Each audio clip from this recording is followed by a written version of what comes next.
What's up guys, Ace here, bring you guys another card of the day, and today we have Agadeem's Awakening, X, black, black, and black, sorcery with return from your graveyard to the battlefield any number of target creatures that each have different card costs, X or less.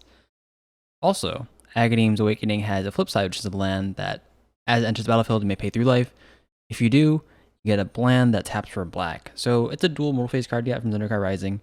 One of those part of the mythic cycle of lands that come into play tapped or untapped, depending on your circumstance, or perhaps what, or as a sorcery.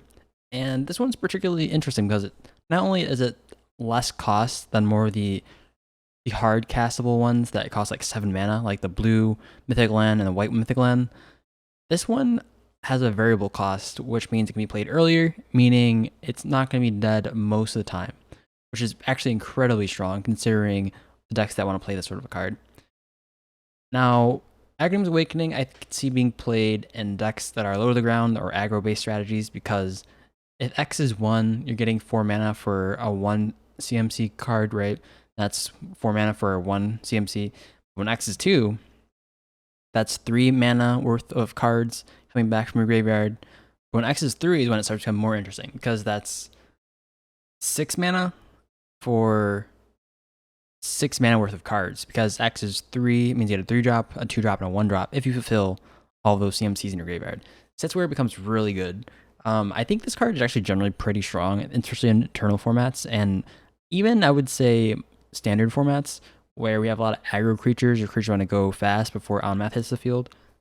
In like black-red strategies, or perhaps even black-white strategies, this just is so good, so good. You can have this come in tapped early or untapped early, and then you can get your aggro strats off. But if you get it late game, you get some creatures back that perhaps do some ETB thing or just have more ETB value. So essentially just like a draw card, draw some cards essentially on a land, which is pretty strong. And the fact that it comes in early, like say you're out of cards and you're on turn 4, and then you want to cast this for 4 mana, and then you have a 1-drop in your graveyard, it's like, all right, instead of like getting a land, you can just play this as a creature essentially. So that's pretty neat. It does require some mana sinking into it, but generally if you have mana sink into it, you're probably getting your mana's worth, which is why this card's really strong.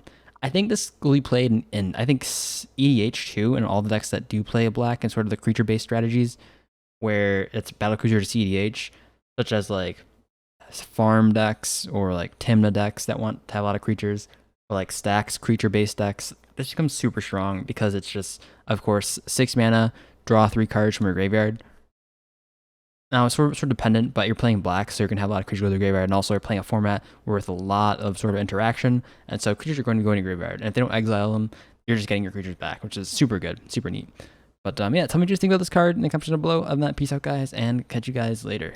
Peaces.